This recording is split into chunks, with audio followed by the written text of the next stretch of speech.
के पास आया था, लेकिन टोरेंट का जो मेंटेनेंस डिपार्टमेंट है वो काम नहीं किया। और ये आलिया बच्ची आज पहली बार नहीं है, इससे पहले भी जब से टोरेंट आया है बहुत से हादसे हो चुके हैं। किसी के हाथ कट गए, किसी के पैर कट गए, किसी की जान चले गई, लेकिन टोरेंट पावर आज तक उनको कंपेंसेशन भी नहीं दिया। और दूसरी बात कि जब एफआईआर होती है तो वो टोरेंट के स्टाफ को क्यों छोड़ा जाता है। आज हमारा मोर्चा आलिया बच्ची को इंसाफ दिलाने के लिए और जितने भी इससे पहले जो एक्सीडेंट डेथ हुई है बच्चों के साथ हो सकता है, कब आवाज उठाएंगे, कब तक सोएंगे, कब तक नेता लोग 100-200 में टुकड़ों पे पड़ेंगे। बाहर निकलो, आवाज उठाओ, कल तुम्हारे बच्चों के साथ भी होगा और टोरेंट के लिए आवाज उठाओ और आगे आओ। टोरेंट पावर को लेकर आया, वो भी उस वक्त जब यहाँ के लोग जो क्या कहते हैं कोरोना के महामारी से बच के अपने आप को रिकवर कर रहे थे, जो कि आज तक कितनी फैमिली रिकवर कर रही है। उस वक्त आपने लाके यहाँ पे धावा बोला किसको, टोरेंट पावर को। अब्बास भाई क्या बताओगे, आज कैंडल मार्च निकाली गई थी, ये देखिए कुछ दिन पहले ये आलिया के वालिद साहब है, कुछ दिन पहले आप सबको पता है बारिश बहुत थी, बिल्डिंग के नीचे पानी भरा था।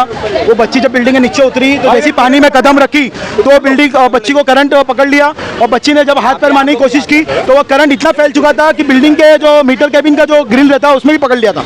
बिल्डिंग बच्ची को ताबड़तोड़ उसका इंतकाल हो गया और बिल्डिंग वालों ने वो केबल के बारे में ऑलरेडी टोरेंट को कंप्लेंट किया हुआ था। टोरेंट का रेफरेंस नंबर भी कंप्लेंट रेफरेंस नंबर भी बिल्डिंग वाले के पास आया था, लेकिन टोरेंट का जो मेंटेनेंस डिपार्टमेंट है वो काम नहीं किया। और ये आलिया बच्ची आज पहली बार नहीं है, इससे पहले भी जब से टोरेंट आया है बहुत से हादसे हो चुके हैं। किसी के हाथ कट गए, किसी के पैर कट गए, किसी की जान चले गई, लेकिन टोरेंट पावर आज तक उनको कंपेंसेशन भी नहीं दिया। और दूसरी बात कि जब एफआईआर होती है तो वो टोरेंट के स्टाफ को क्यों छोड़ा जाता है। आज हमारा मोर्चा आलिया बच्ची को इंसाफ दिलाने के लिए और जितने भी इससे पहले जो एक्सीडेंट डेथ हुई है या जो बेचारे मोहताज हो गए टोरेंट के करंट की वजह से, जिनके हाथ नहीं है पैर नहीं है, उनको इंसाफ दिलाने के लिए मोर्चा था। और हम ये पुलिस डिपार्टमेंट से ये अपील करेंगे, रिक्वेस्ट करेंगे, आप कल या 1-2 दिन में इसके स्टाफ को अरेस्ट करना है। अगर आप अरेस्ट नहीं करें, इससे बड़ा धरना आंदोलन हम वापिस से पुलिस स्टेशन के गेट के बाहर लाएंगे। जब तक आलिया बच्ची, आलिया के वालिदैन, आलिया के घर वाले को और जितने भी मासूम जो है टोरेंट की वजह से जान गंवाए, उनको जब तक इंसाफ नहीं मिल जाता हम ये मुहिम को बंद करने वाले नहीं है। और हम ये मुहिम स्टार्ट आज से कर दिए हैं। आलिया बच्ची के साथ साथ जितने भी टोरेंट के जुल्म है, चाहे वो मीटर हो, डिसकनेक्शन हो या ज्यादती हो या वसूली हो, वो सबके ऊपर टोरेंट के ऊपर हम शिकंजा खींचने वाले हैं। अभी अब हम बैठने वाले नहीं है। 2024 या 25 में टोरेंट के प्रोटेस्ट भी किया था, वो हम देखने के लिए किए थे कि क्या होता है। अब हम टोरेंट के पीछे हाथ धो के पड़ने वाले हैं। टोरेंट जब तक यूनिट कम नहीं करेगा, टोरेंट जब तक अपना जुल्म कम नहीं करेगा, जैसे ऐसे आलिया बच्ची ऐसे लोग जो इंतकाल कर गए उनको इंसाफ नहीं मिलेगा, उनको कंपेंसेशन नहीं मिलेगा, उनके स्टाफ अरेस्ट नहीं होंगे, हम यह मुहिम को बंद करने वाले नहीं है। स्टाफ को ही अरेस्ट करना है कि इनके अधिकारियों को? सबसे पहले हमारा टोरेंट के जो इंचार्ज है, जो मुमरा शील और ये कौसा के पट्टे के जो इंचार्ज है, सबसे पहले वो कल्प्रिट है। उसके बाद जो वो एरिया के जो सुपरवाइजर थे, जो भी वो इंजीनियर थे, उनको अरेस्ट करना है। उनको अरेस्ट के साथ साथ उनकी नौकरी भी जाना चाहिए। बच्ची की जान चली गई है, बच्ची कोई इंजर्ड नहीं है, कोई हॉस्पिटल में इलाज नहीं चल रहा है, बच्ची की जान चली गई है, तो बच्ची की जान के बदली उसकी नौकरी जाना चाहिए और उसको सलाखों के पीछे डालना चाहिए। यह हमारी अपील है। और अभी हम अंदर जाएंगे, मेमोरेंडम भी देंगे सीनियर को और बोलेंगे सर ये 2 से 3 दिन में इसको आप अरेस्ट करना है, नहीं तो इससे बड़ा मुहिम हम स्टार्ट करने वाले हैं। और यह मुहिम में हम भिवंडी को भी जोड़ेंगे, यह मुहिम में शिल्पाटो को भी जोड़ेंगे, यह मुहिम में दीवा को भी जोड़ेंगे कि टोरेंट से सब परेशान है, टोरेंट से सब परेशान है। आप बताइए ना, टोरेंट के अंदर मेंटेनेंस डिपार्टमेंट है कि नहीं, टोरेंट के अंदर विजिलेंस डिपार्टमेंट है कि नहीं। इनके विजिलेंस के काम के लिए टोरेंट का स्टाफ फौरन पहुंच जाता है बॉडीगार्ड लेके। तो ये जो अंडर ये जो केबल जो ऊपर लाइन कर रहा है, जो केबल बराबर नहीं है, उसके लिए टोरेंट क्यों नहीं काम करता। जब मेंटेनेंस डिपार्टमेंट होने के बाद भी बराबर मेंटेनेंस क्यों नहीं कर रहा। और टोरेंट को मालूम है कि मुमरा अनप्लान्ड है, यहाँ के नगर सेवक और एमएलए का फेलियर है, तभी आज मुमरा में मासूम लोगों की जाने जा रही है। मामले पे एमएलए का भी कुछ अभी तक बयान नहीं। एमएलए ने मां कसम खा के जब टोरेंट का भगाई नहीं। विधानसभा में हमारे एमएलए देखिए, विधानसभा में बहुत सारी बातें होती है, विधानसभा में बहुत सारी बातें होती है, इंप्लीमेंट कहाँ है। आप मेरे को बताना, वो काम का जब इंप्लीमेंट होगा, एक मिनट करो, वो एमएलए ने विधानसभा में आवाज उठाई है इस बच्चे के लिए। मैं यही तो बोल रहा हूँ, आवाज उठाने वाले बहुत है, लेकिन वो आवाज उठाने का नतीजा आना चाहिए ना, रिजल्ट आना चाहिए ना। जब बच्चा जब पढ़ाई करेगा, एग्जाम देगा, उसका रिजल्ट आएगा तभी वो पास कहलाया जाएगा ना।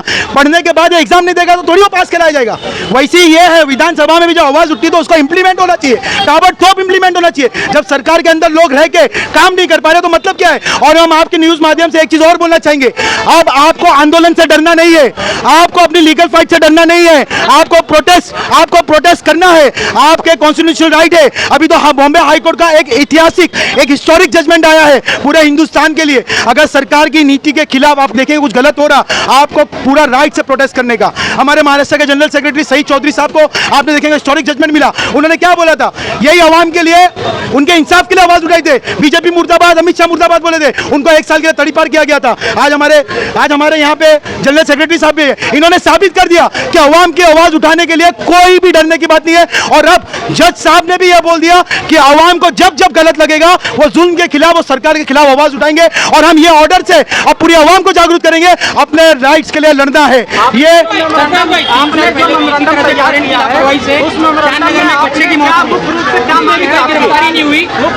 देखिए भाई, ये सुनिए, ये प्रोटेस्ट जो है ये दूसरी पॉलिटिकल पार्टी की तरह प्रोटेस्ट नहीं है। ये मैं आपको साफ क्लियर करना चाहता हूँ, ये दूसरी पॉलिटिकल पार्टी की तरह पैसा खाओ कमाओ बैठ जाओ, वो हम लोग नहीं है। जब तक टोरेंट का स्टाफ अरेस्ट नहीं होता हम भी हमारी लीगल फाइट छोड़ने वाले नहीं है, ये याद रखना। 2 दिन में रिजल्ट नहीं आया, तीसरे दिन फिर हम प्रोटेस्ट करेंगे, और जब तक अरेस्ट नहीं होगा तब तक प्रोटेस्ट करेंगे। और टोरेंट का जुल्म को रोकने के लिए आगे भी हमारे सब प्लान बना हुआ है, उसके लिए इंशाल्लाह हम काम करेंगे। जो सत्ता में बैठे लोग हैं ना, उनको कोई फर्क नहीं पड़ता है। वो अपनी गाड़ियों में बैठते हैं, अपने घर के बाहर, अपने बंगलों के बाहर से गाड़ियों में बैठते हैं और गाड़ियों में बैठ कर आते हैं, रोड का मुआयना करते, जायजा लेते और चले जाते। नाला भी क्या ही साफ करते। हमारी बच्ची के साथ हुआ, यहाँ माएं बहनें सब दोस्त यहाँ पर आए हुए उस बच्ची के, ये दर्द सिर्फ हम जान सकते हैं, हमारे बच्चों के साथ हुआ है। हम आम जनता टोरेंट पावर का बहिष्कार करना चाहती है, टोरेंट पावर का बायकॉट करना चाहती है। हमें टोरेंट पावर मुमरा में नहीं चाहिए, हमें सिर्फ इनका अरेस्ट चाहिए। आप लोग जब तक अरेस्ट नहीं करेंगे इन लोगों को, हम लोग इसी तरह कैंडल मार्च निकालते रहेंगे जैसा हमारे भाइयों ने बताए।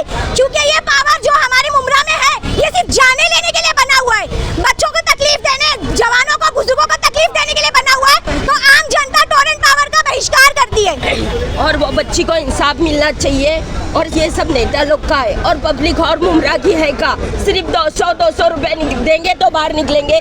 ये जो हो रहा है आज ये बच्ची के साथ, कल उनके भी बच्चों के साथ हो सकता है। कब आवाज उठाएंगे, कब तक सोएंगे, कब तक नेता लोग के 100-200 में टुकड़ों पे पलेंगे। बाहर निकलो, आवाज उठाओ, कल तुम्हारे बच्चों के साथ भी होगा। और टोरेंट के लिए आवाज उठाओ और आगे आओ, बस यही बोलना। जस्टिस चाहिए, justice, we want justice, we want justice, we want justice, we want justice, we want justice, we want justice, we want justice, we want justice.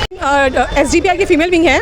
हम यहाँ पे ये कहना चाहते हैं कि हमारे जो एमएलए है और सोकोल हमारे जो नगर सेवक है, अगर ये अपना काम प्रॉपर करे होते तो आज हमें यहाँ नहीं आना पड़ता।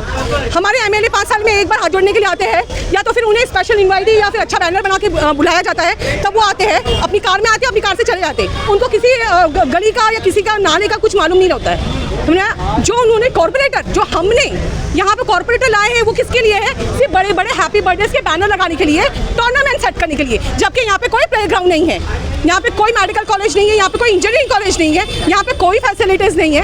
आपने एक अपना टोरेंट पावर को लेकर आया, वो भी उस वक्त जब यहाँ के लोग जो क्या कहते हैं कोरोना के महामारी से बच के अपने आप को रिकवर कर रहे थे, जो कि आज तक के कितनी फैमिली रिकवर कर रही है, उस वक्त आपने लाके यहाँ पे धावा बोला किसको? टोरेंट पावर को। टोरेंट पावर जब से आई है अपनी मनमानी कर रही है। वो क्या काम करती है? खाली बस दादागिरी करके। अभी जस्ट कहा कि नगर सेवक, तो वार्ड नंबर 30 में ये पैनल आता है, तो ये 30 नंबर की नगर सेवकों को देखिए, अपना कोई भी MIM हो या NCP हो या कोई भी हो, आप किसके लिए सर्विस के लिए है यहाँ पर? आप यहाँ पे जो है, चलिए एक मैं आपकी बात को मैं रखते हुए अगर कहती हूँ, मैं MIM को नहीं कहती, हमारे MLA साहब जो है भाई करता धरता है ना, फादर है ना सबके, क्यों भाई देना चाहिए ना। वोट लेने के लिए तो बराबर आते हैं। आपने अपने चंटर पंटर को भेजे है ना, तो आपके चंटर पंटर को काम करना चाहिए ना यहाँ पर, क्यों नहीं काम करे? अगर उनका क्या काम है? सिर्फ एक नाला बना देना। आपको क्या इसको आप डेवलपमेंट, आप इसको सर्विस कहते हैं? आपने एक कंक्रीट का रोड बना दिया 15 साल में, तो आप क्या समझते हैं ये डेवलपमेंट है? आप इंसान की लाइफ को कंक्रीट के रोड से कंपेयर करते हैं।